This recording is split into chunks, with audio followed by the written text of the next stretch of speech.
Bonjour, aujourd'hui, Franck l'humain, personnalité mixte entre l'observateur et l'ouvert que vous avez déjà vu.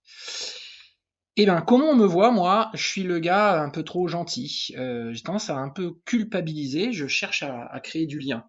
Souvent, ça me met dans la posture du sauveur avec les gens, vous voyez? Alors la principale caractéristique finalement, c'est qu'on a l'impression que je sais pas dire non. C'est pas tout à fait ça, je vais revenir dessus. Mais ça m'amène moi à risquer d'être l'aimant à manipulateur, à la relation toxique, et puis on risque de m'appeler parfois le dépendant affectif.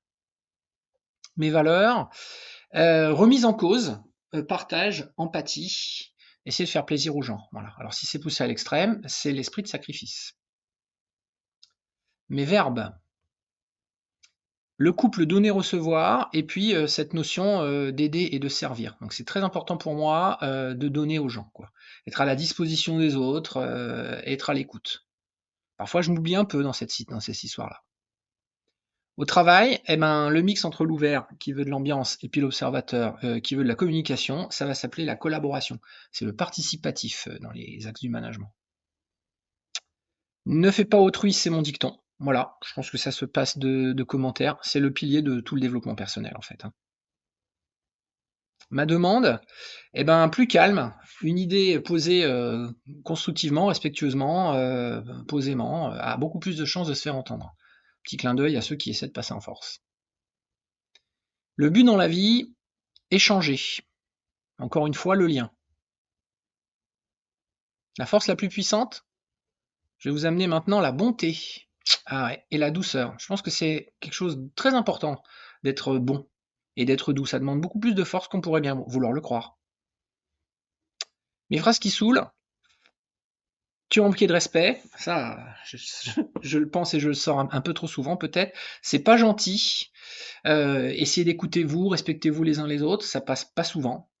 Et puis, un truc qui me caractérise, qui caractérise les humains, c'est de parler de nos émotions. Ça me rend triste, et cetera. Et alors ça, faut que vous le compreniez, les humains, ça va braquer, en général, les réfléchis et les actifs, qui détestent dès qu'on commence à amener les émotions dans le système. Ça doit leur faire peur peut-être, non?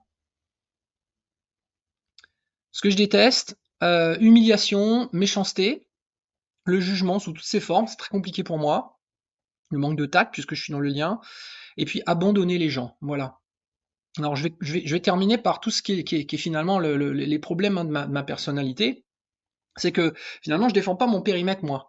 Je m'accroche, quand les gens, passent un peu en force, je me rends souvent compte qu'ils le font pas exprès, qu'ils ont souvent envie d'avoir raison, et cetera et alors j'essaie de rester constructif et positif alors que je devrais peut-être défendre mieux mon périmètre, je devrais peut-être oser dire ce que je pense, je devrais peut-être faire attention, vous voyez? Le fameux peut-être. Mais le problème, c'est que ça me donne vraiment un sentiment d'échec, de culpabilité.